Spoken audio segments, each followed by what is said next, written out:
High বন্ধুরা, মিষ্টির home kitchen চ্যানেলে সবাইকে জানাই ওয়েলকাম। যারা চ্যানেলটা নতুন দেখছো চ্যানেলটাকে এখনই সাবস্ক্রাইব করে নিও, আর ভিডিওটা ভালো লাগলে লাইক করে নিও। তো আজ আমি বানাবো ক্রিস্পি চিকেন পকোড়া।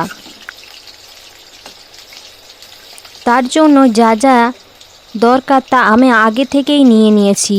তো এই রান্নাটা কিভাবে বানাই তা তোমাদের দেখাবো। এই ভিডিওটা শেষ পর্যন্ত দেখার অনুরোধ রইল। তো চলো আমি এই রান্নাটা কিভাবে করি দেখাই। আগে আমি মাংসটা ভালোভাবে ধুয়ে নিয়েছি। এখন আমি দিয়ে দিচ্ছি কুড়ে রাখা আদা রসুন।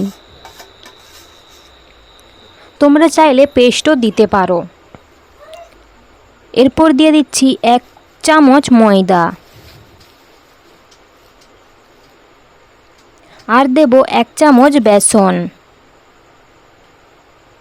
দিচ্ছি 1 চামচ কর্নফ্লাওয়ার,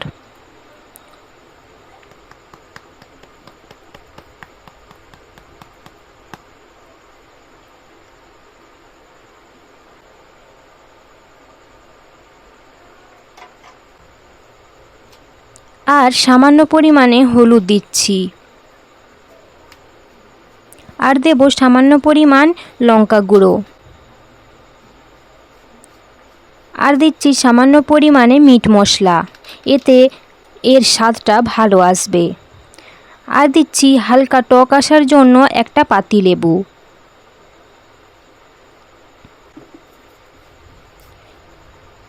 এবার আমি ভালো করে সব মিশিয়ে নেব, যাতে সব ভালোভাবে মাংসের সাথে মিশে যায়। সামান্য পরিমাণে দিয়ে দেব আমি জল।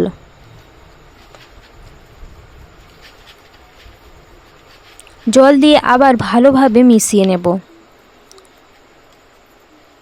এটা আমি 1 ঘন্টা ম্যারিনেট করে রাখব।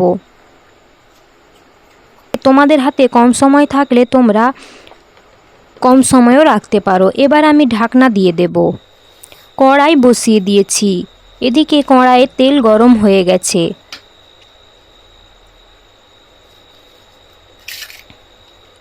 তেলটাকে ভালোভাবে চাড়িয়ে নেব, যাতে পকোড়াগুলো দিলে লেগে না যায়।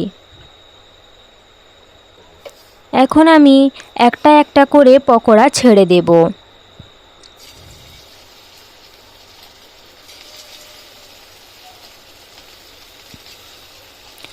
আমি কিন্তু এই পকোড়াটা খুব কম মশলায় বানিয়েছি, আর কোনো কিন্তু ফুড কালারও ব্যবহার করিনি।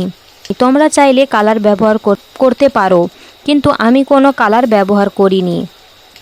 এবার আমি এই পকোড়াগুলো ভালোভাবে নেড়ে চেড়ে নেব, যাতে তেলে চারপাশ ভাজা হয়।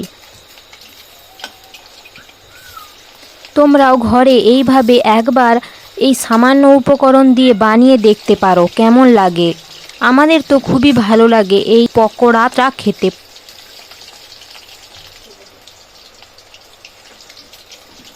ভালোভাবে লাল লাল করে চারপাশ ভেজে নিয়েছি।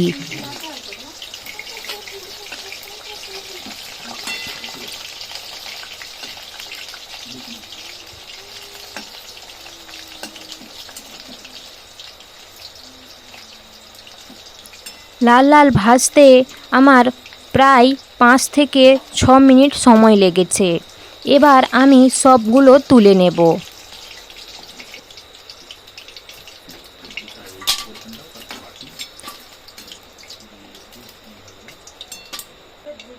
আরও যেগুলো বাকি ছিল সেগুলো আমি এখন দিয়ে দেব।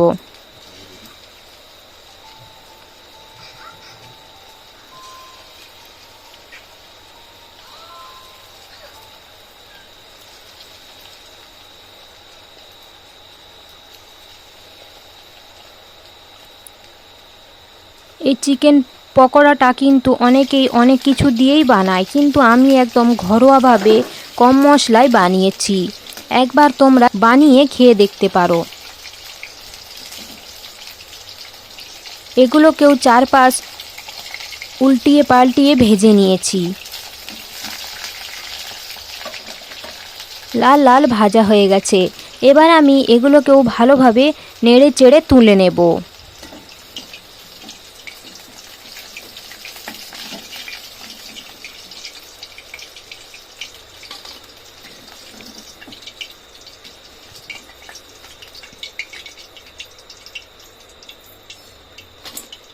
দেখো দেখতে কত সুন্দর হয়েছে। তোমরাও এইভাবে বানিয়ে দেখতে পারো আর আমাকে জানিও কেমন হয়েছে। ঘরে অতিথি আসলে এই খাবারটা চটজলদি বানিয়ে দিতে পারো চায়ের সাথে, আরও বিকেলের নাস্তার সাথে। তো এইভাবে বানিয়ে দেখো আর আমাকে কমেন্ট করে জানিও কেমন হয়েছে। নতুন আবার একটা ভিডিও নিয়ে ফিরে আসবো। সকলে ভালো থেকো, সুস্থ থেকো।